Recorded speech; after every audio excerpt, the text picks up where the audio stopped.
Shalom, selamat pagi. Tuhan Yesus memberkati kita. Tetap semangat, tetap bergairah di dalam Tuhan. Andalkan Tuhan dan kita tetap belajar untuk bertahan dalam setiap proses-proses kehidupan yang terjadi di dalam kehidupan kita. Karena itu jangan lupa untuk kita terus membangun dasar hidup kita dari kebenaran firman Tuhan. Karena kita tahu bahwa firman Tuhan adalah dasar yang paling benar, paling kuat. Sehingga ketika badai, angin, hujan datang, rumah kehidupan kita akan tetap kuat dan bertahan. Karena itu baca kitab Hakim-Hakim sebagai saat teduh kita, pasal 4 sampai pasal 5 ayat 31. Injil Lukas pasal yang ke-22 ayat 35 sampai 54. Mazmur pasal 94 ayat 1 sampai 23 dan Amsal pasal 14 ayat yang ke-5 dan 6. Dan hari ini kita ingin belajar bagaimana kita memahami bahwa ada kebutuhan yang sangat dibutuhkan oleh gereja, keluarga, pribadi,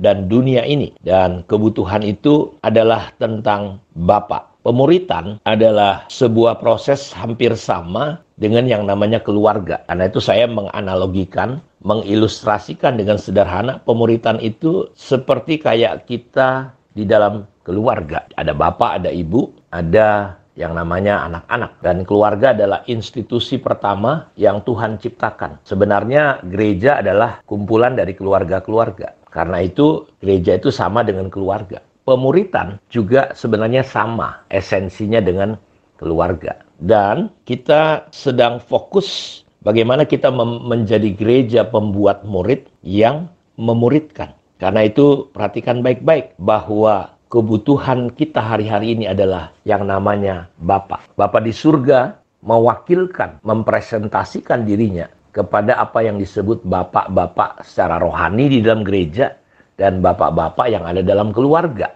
Dan kita lihat bahwa di dalam kitab Maleakhi pasal yang keempat ayat 5 dan 6 bahwa di hari-hari terakhir Tuhan akan mengutus Nabi Elia. Betul, Nabi Elia satu hari akan datang di Israel bersama dengan Musa sebagai dua saksi Allah. Dia akan dibunuh dan dia akan bangkit untuk menunjukkan supaya orang-orang Israel umat Tuhan tidak murtad pada masa itu. Karena antikris yang menerima otoritas penuh dari iblis, menjalankan kekuasaan iblis, memerintah dengan begitu rupa, banyak mengadakan tanda-tanda mujizat. Dan umat pilihan Tuhan, khususnya Israel, pada waktu itu hampir dan dipaksa untuk menyembah. Dan ketika disitulah muncul Elia dan Musa sebagai dua saksi Allah. Lain kali kita akan membahas hal ini.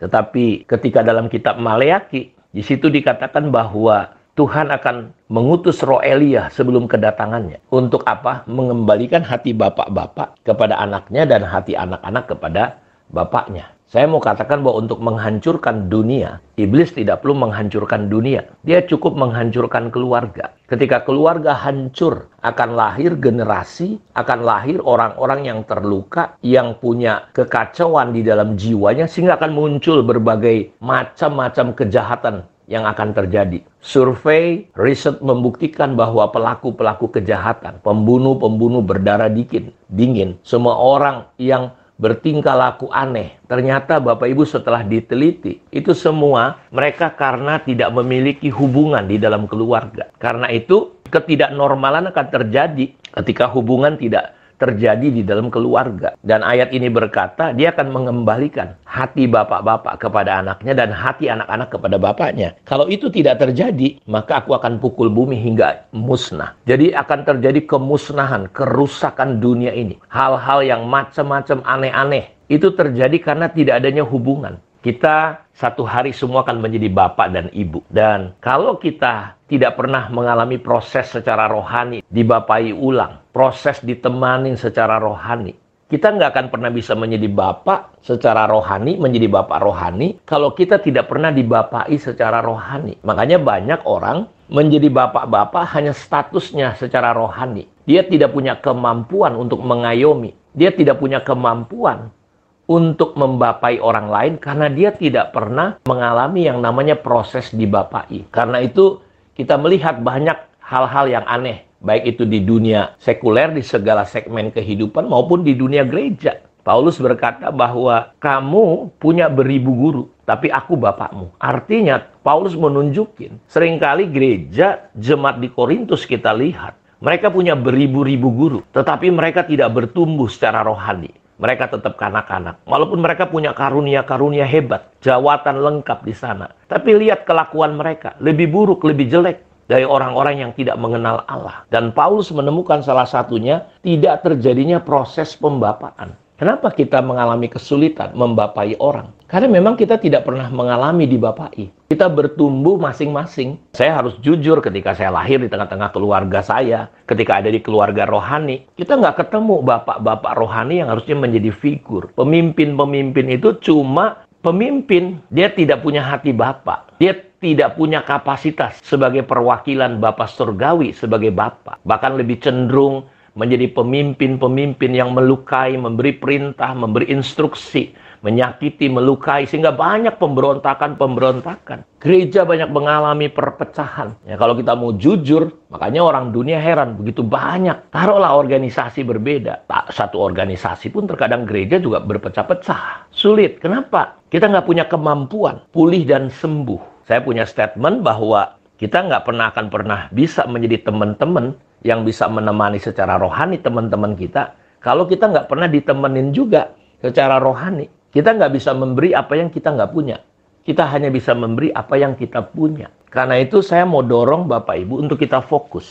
Mulai mencari, mulai mau, kita mulai belajar. Apple to apple-nya carilah kelompok-kelompok komunitas yang sehat. Jangan kita pikir kita sehat, baik, ternyata enggak. Kenapa? Karena kita nggak pernah dapat contoh dan teladan. Karena bicara tentang pembapaan secara rohani, bapak-bapak itu perlu memberikan teladan, menunjukkan kasihnya. Paulus berkata bahwa ikutilah teladanku, imanku, pendirianku, kasihku, pengorbananku. Ikutlah aku karena aku mengikuti Yesus. Apa yang anak-anak rohani kita atau orang-orang di bawah kita bisa mengikuti kita? Karena itu kita fokus untuk menjadi bapak secara rohani, dan kita harus dengan rendah hati mau punya spirit anak dibapai. Bukan hanya otaknya yang dipenuhi kepandaian, kepintaran, tapi memang dunia butuh bapak. Gereja butuh bapak-bapak secara rohani. Kita tahu bahwa ini sebuah kebutuhan besar sekali.